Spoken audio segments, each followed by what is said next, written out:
Nhat Hanh. True love, a practice for awakening the heart. Learning to speak with love again. Associated with the practice of deep listening is the practice of loving speech. We must learn to speak with love again. This is a thing that can be done in a practice community where brothers and sisters practice loving speech every day.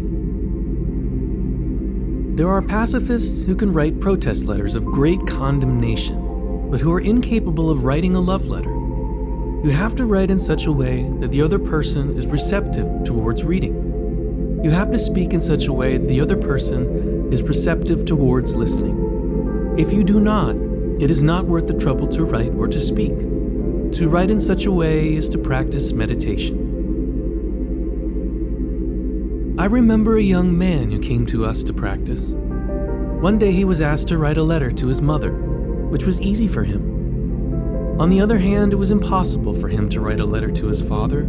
His father had died, but he still suffered every time he thought of him. Just the idea of picking up a pen to write to his father already caused him a great deal of suffering.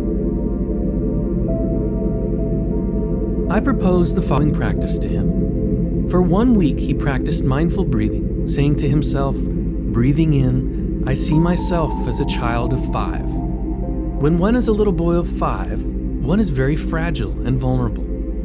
As he was breathing in, he saw himself as the object of his own compassion. During the 2nd week, he meditated on his father.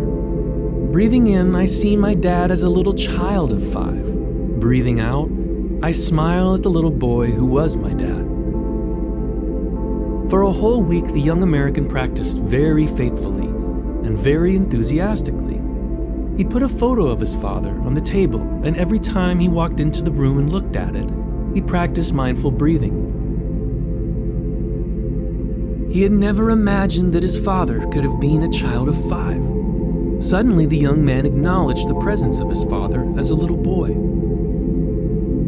It was the first time that he realized that his father had suffered as a little boy, and suddenly he felt compassion. Finally, one evening he found it possible to write a first letter to his father. It transformed him completely, and now he has peace in his heart. Meditation is the practice of looking deeply into the nature of your suffering and your joy. Through the energy of mindfulness, through connection, looking deeply into the nature of our suffering makes it possible for us to see the deep cause of that suffering. If you can keep mindfulness and concentration alive, then looking deeply will reveal to you the true nature of your pain, and freedom will arise as a result of your sustaining a deep into the nature of your pain. Solidity, freedom, calm, and joy are the fruits of meditation. Thich Nhat Hanh. True love, a practice for awakening the heart.